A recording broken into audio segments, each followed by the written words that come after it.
Kalau kamu perhatikan, hampir setiap ada sawah, di situ juga ada belut. Bahkan di sawah yang baru dibuka atau baru dialiri air, belut sudah sering terlihat lebih dulu. Seolah-olah hewan ini selalu muncul begitu saja dari lumpur. Pertanyaannya, kenapa belut hampir selalu ada di setiap sawah, dan dari mana sebenarnya mereka berasal? Sawah memang terlihat sederhana, tapi bagi belut, tempat ini adalah habitat yang hampir sempurna. Lumpur yang lembek, air yang dangkal, dan kondisi yang sering berubah justru cocok dengan kemampuan hidup belut. Saat sawah mulai mengering, belut tidak mati. Mereka menggali ke dalam tanah dan bersembunyi di lumpur yang masih lembab. Di sana, belut bisa bertahan berbulan-bulan tanpa air terbuka. Ketika musim hujan datang dan sawah kembali tergenang, belut keluar dari dalam tanah. Inilah alasan kenapa belut sering terlihat muncul tiba-tiba. Bukan karena datang dari tempat jauh, tapi karena memang sudah lama hidup di bawah permukaan tanah sawah itu sendiri.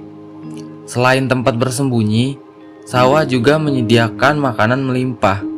Cacing, serangga kecil, keong, dan organisme lain hidup subur di lumpur. Belut tidak perlu berburu jauh, semua sudah tersedia di sekitarnya. Belut juga punya kemampuan bernapas yang unik. Mereka bisa menyerap oksigen bukan hanya dari air, tapi juga melalui kulit dan rongga mulut. Kemampuan ini membuat belut sanggup hidup di air yang miskin oksigen, bahkan di lumpur yang hampir kering. Kondisi ekstrim yang mematikan bagi banyak hewan masih bisa ditoleransi oleh belut. Namun, ada satu hal tentang belut sawah yang sampai sekarang masih menjadi tanda tanya besar, yaitu cara mereka berkembang biak.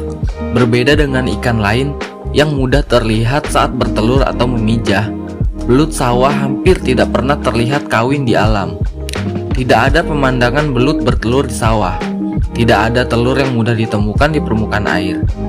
Ilmuwan mengetahui bahwa belut sawah berkembang biak dengan cara bertelur, dan telurnya disimpan di dalam liang atau sarang tersembunyi di lumpur.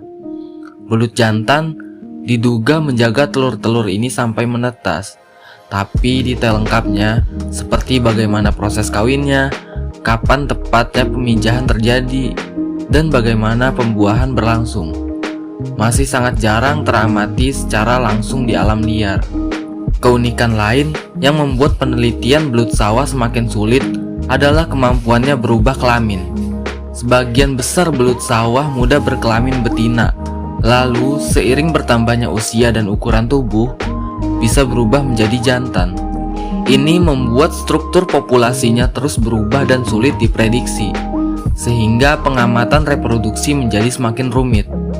Bahkan dalam budidaya, belut sawah terkenal sulit dipijahkan secara alami. Banyak peternak berhasil membesarkan belut, tapi kesulitan membuatnya berkembang biak tanpa perlakuan khusus. Hal ini semakin memperkuat kesan bahwa siklus hidup belut sawah tidak sederhana, karena kemampuan bertahan hidup yang luar biasa dan proses reproduksi yang masih penuh misteri. Belut sawah seakan-akan selalu ada setiap kali sawah terbentuk. Mereka bukan hewan yang datang tiba-tiba, tapi makhluk yang sudah beradaptasi sangat lama dengan lingkungan berlumpur. Jadi, kalau suatu hari kamu melihat belut muncul di sawah yang baru tergenang air, itu adalah hasil dari kemampuan hidup ekstrim dan siklus hidup yang masih belum sepenuhnya terungkap oleh manusia. Di balik sawah yang terlihat tenang, ternyata ada makhluk dengan salah satu kisah hidup paling misterius di dunia perairan dangkal.